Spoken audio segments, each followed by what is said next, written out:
Good evening and thank you for being with us. The district's medical officer of health, Dr. Janet DeMille, says a second local person has screened positive for a COVID-19 variant of concern. That sample still needs to be sent away for confirmation. DeMille also says she'd like the province to officially declare Thunder Bay a hotspot, even though we're already being treated like one. Ryan Benazzo has the story. 6 days after announcing that the first variant of concern was detected in the Thunder Bay area, Dr. Janet DeMille says a second person has now screened positive as well. I'm actually hearing today that there was maybe another separate report of an individual whose sample has screened positive for the variant. So we might actually be showing at least two today or tomorrow. The sample will now be sent away for confirmation. The health unit is also still waiting for final word on the first case announced last Friday and results from that person's close contacts. We are waiting for test results on those other individuals who may also have the variant of concern. They're connected to the first individual. There's the outstanding actual confirmatory test on the sample from the first individual, which can take several weeks, and we have not received that. DeMille also said she'd like the province to officially declare Thunder Bay a COVID-19 hotspot, even though as a practical matter, we're already being treated that way. We are the hotspot in Ontario right now, for sure.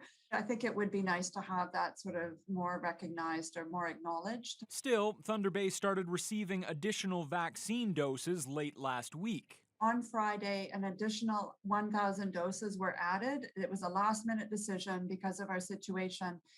We did receive that. And we are expecting Moderna comes, I think, every 2 weeks. So we're expecting more in 2 weeks from now.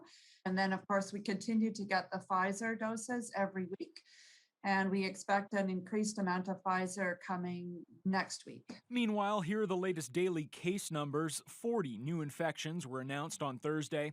37 come from the Thunder Bay area, 3 others from elsewhere in the district. There are 15 household contacts, as well as 17 close contacts outside the home. There are 2 new infections at the Walford. 6 exposure sources are still unknown at this time. We've now surpassed 2,500 total cases at 2,533. 406 cases are active, which is 18 fewer than on Wednesday. Ryan Benazzo, TBT News. Federal Health Minister Patty Hajdu is welcoming a United States offer to loan 1.5 million doses of the AstraZeneca vaccine to Canada. She calls the proposal generous and believes at this point in the pandemic, any extra vaccine is valuable for a country that's looking to immunize as many people as possible. The minister and local MP says her government is still looking into the specifics of the loan deal from the U.S., including where this allotment of the vaccine is coming from and the return expected from Canada. Thunder Bay pharmacies are among those waiting to be given the green light to receive and administer the AstraZeneca vaccine to people aged 60 to 64, as those doses are currently in short supply. Hajdu says while the distribution will be up to the provinces, she says the version of vaccine is the easiest to be administered at pharmacies. Of course, here in Thunder Bay, pharmacies play an essential role in vaccinating people for example, influenza during the annual flu campaign. So we know that they're eager to participate. We know they have the network and the way, very sophisticated ways of doing so. And so now, of course, the more product we can provide to provinces and territories, the more they can utilize all immunizers, including pharmacies. And we'll have more on that vaccine loan program coming up a little later on in the news hour. Elsewhere, Ontario is reporting 1,553 new cases of COVID-19 today, along with 15 more deaths. The new numbers continue a worrisome recent trend over the past couple of weeks that have seen case numbers steadily rise. And health officials are now acknowledging Ontario is, in fact, in a third wave, leaving them with some tough choices to make. Colin DeMello reports. With Ontario's COVID-19 metrics climbing every day, the province's chief medical officer of health says the third wave is upon us. We are in the third wave. It's just a matter of what kind of wave is it, or will it be? And Premier Doug Ford is acknowledging that the province cannot vaccinate its way out of the third wave. I've heard some people say, it's a race against the virus versus immunization. The virus wins every single time, folks. Every single time. It goes at a faster pace than we can immunize. The Ford government is now facing a fork in the road. On one hand, the province's scientific advisors believe a 3-week lockdown is necessary from Toronto to Niagara Falls. The most important thing is to pay attention to the health experts, the folks that are trying to prevent people from spreading the virus in the third wave, and particularly with the variants of concern. But on the other hand, some local medical officers of health are pushing back. I'm arguing very much against a lockdown. A lockdown isn't really the best way to go. It was the best way to go when we knew no better, but now I would suggest targeted interventions. Dr. Williams seems to be on the same page, saying Ontario's numbers are still manageable at the current rates. Our numbers aren't anywhere near the second wave that we had before. Remember, in the peak of the second wave, we were up at 3,000. We actually touched over 4,000. So we haven't got there yet. In the meantime, Williams says the province will focus on the color-coded framework, increasing or decreasing restrictions as needed. And we moved Ottawa early this morning quickly up into the red zone with the data information, because we're trying to be as nimble and as quick as we can to curtail the spread of the variants of concern as much as we can with our current measures and our lockdown. Meaning a blanket third wave lockdown could be off the table. A Thunder Bay man was taken into police custody last night following a 2-hour standoff at a North Side motel. It all started with a weapons call just after 6 o'clock at a motel on North Cumberland Street.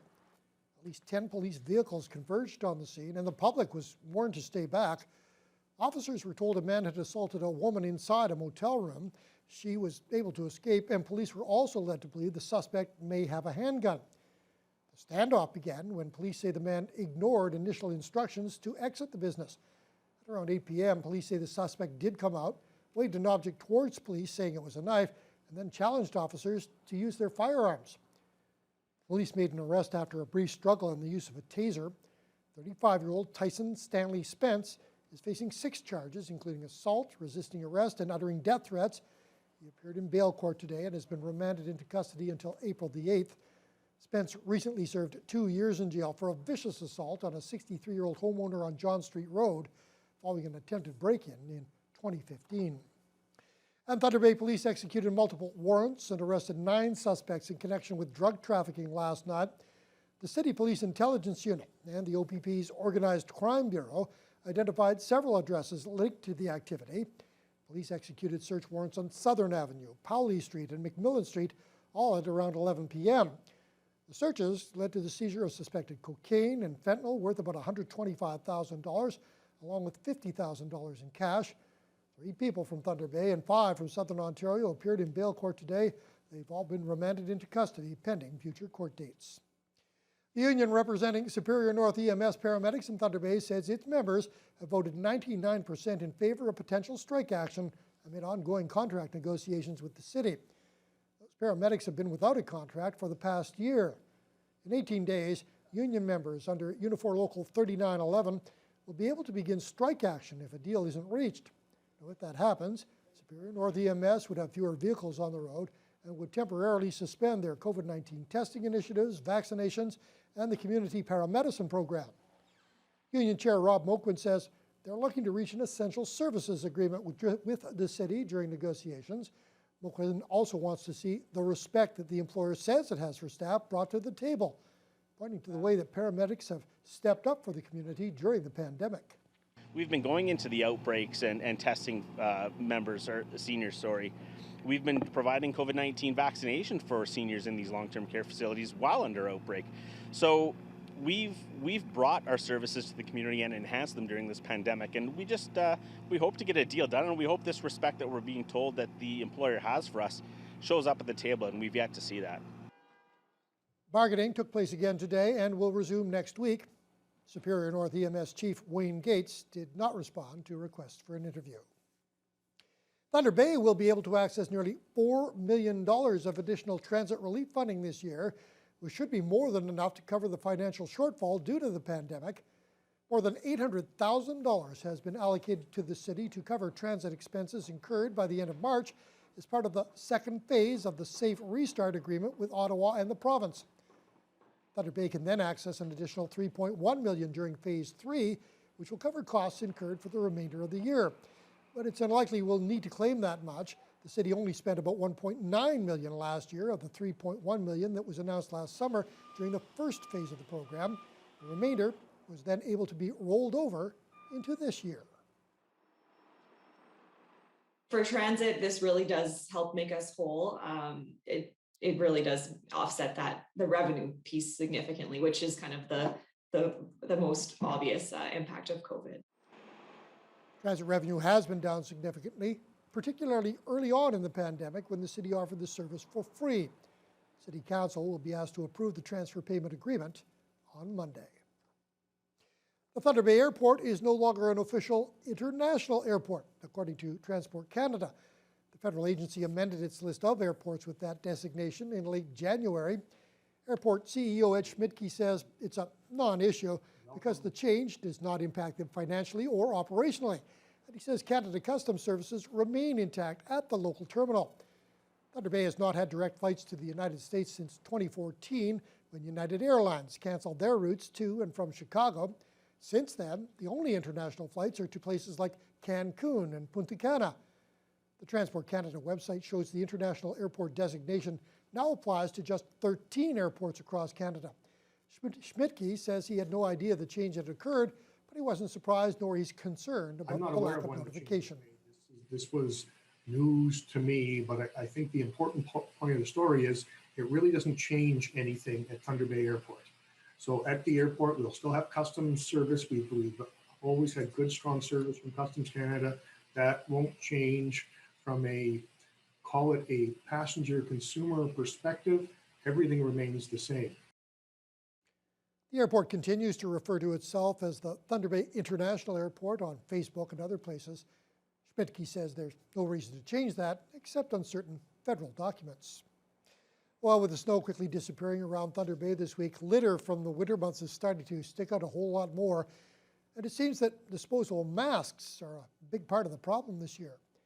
The arrival of springtime normally marks the launch of the Spring Up to Cleanup campaign, but because of the pandemic, large group cleanups have been replaced by a virtual campaign involving individual volunteers. Eco Superior Program Coordinator Melissa Davidson says discarded personal protective equipment such as masks and gloves are a large contributing factor to an increase in litter around the city, and she says it can be a cause of great harm to the environment. It's definitely something that we're noticing on the streets this year. So we don't necessarily have hard data on whether there's more litter on the streets this year. But I know just kind of anecdotally on my walks around town, I've definitely seen quite a few masks and things like that. At the end of the day, anything that's going to end up on the ground, on the streets, in our parks, eventually is going to end up in Lake Superior. So I think that's kind of the take-home message for me, is always just preventing litter from happening in the first place so that it doesn't get into our lake. The 25th annual Spring Up to Cleanup program will be open for virtual registration on Eco Superior's website on April 1st and will run through the month of May. The Thunder Bay and District Humane Society has started offering a virtual adoption process for potential owners. Throughout the pandemic, adoption rates have soared. However, the nonprofit organization wanted to ensure a safe process for all. The volunteer coordinator there says that talks about the adjustments they've made. So because of COVID, our doors are currently closed to the public, which has posed a bit of an obstacle for adoption. So we looked at a more way to adapt to the pandemic right now, as everyone is, by looking into a virtual approach. So we're offering FaceTime and Zoom calls for approved applicants. Fraser says the virtual calls give owners a better understanding of the animal's personality. Anyone interested in adopting can send their application in on the Humane Society website. You'd be a great candidate, but you have enough dogs at home, I guess. Yeah, I got more than enough. In fact, more than I really need right now. Avery, another nice day. A little colder than